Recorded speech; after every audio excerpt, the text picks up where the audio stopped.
Bentornati con gli scudi, ragazzi. Oggi importantissimo il clinch. Ero da tanto tempo che volevo farvi vedere questo. Sequenza numero 7, il clinch e i suoi colpi. A dopo.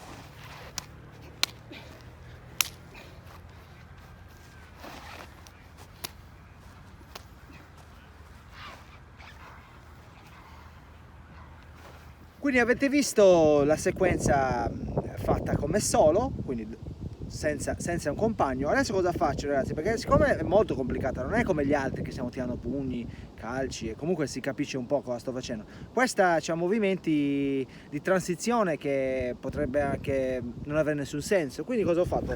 Ho chiesto a un compagno di aiutarmi per farvi vedere le applicazioni. Allora, partiamo dalle applicazioni, il controllo. Questo delle anche su muro, il muro in sardo è chiamato, perché frena. Questo invece è un controllo sulle anche basso, vedete? In inglese lo definiscono pommeling. Questo è un controllo del collo, quindi alto. Quindi stiamo controllando il baricentro dell'avversario attraverso il collo. Questo è un controllo invece fatto con l'avambraccio, per frenare l'avversario e bloccare l'avanzata. Ecco, praticamente l'avambraccio verso il collo, fatto a scambi. Questa è una difesa, un movimento di difesa. Se in tal caso buttano via quel braccio, vedete quel braccio che si è buttato via? Si torna dall'altra parte.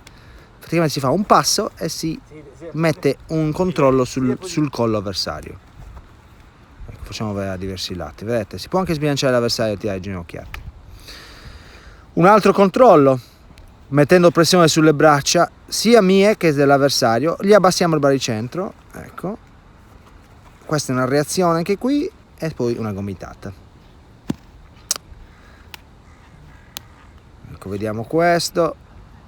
Applicazione. Allora, consecutiva alla gomitata di prima, prova a entrare di nuovo sulle anche, prova a rimettersi in posizione retta e colpiamo di testa. In quella posizione possiamo colpire di testa, ecco. Pum. Gomitata in faccia, gomitata sulla spina dorsale. Attenzione, questo si finisce in galera per un colpo del genere, perché è pericolosissimo colpire la spina dorsale, ma qui si parla di difesa personale. Vedete, sta provando a prendere la gamba, qui stava sbagliando, gli ho detto prendimi una sola, e poi sta provando ad avanzare, lì facciamo la schiacciata, sastreccata in sardo viene chiamato, perché l'avversario viene schiacciato a terra, sprawl viene definito in inglese. Facciamo vedere un po' di ginocchiate in reazione, perché fanno parte del clinch le ginocchiate, anche quelle laterali. Quindi che ci spostiamo lateralmente, sbilanciando l'avversario. Ecco, questa è frontale, ginocchiale frontale, un pochettino alle costole, solo per avere la variazione, e poi passiamo di lato. Praticare una leva all'avversario, una leva fatta sulla spalla praticamente. Ecco.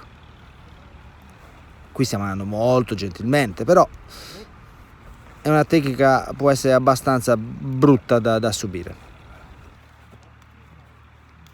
Allora ragazzi, quindi spero vi sia piaciuto questa sequenza numero 7. Ho usato i colpi che più uso regolarmente in una situazione di sparring o in realtà. Queste sono tecniche che ho usato e che sono state applicate.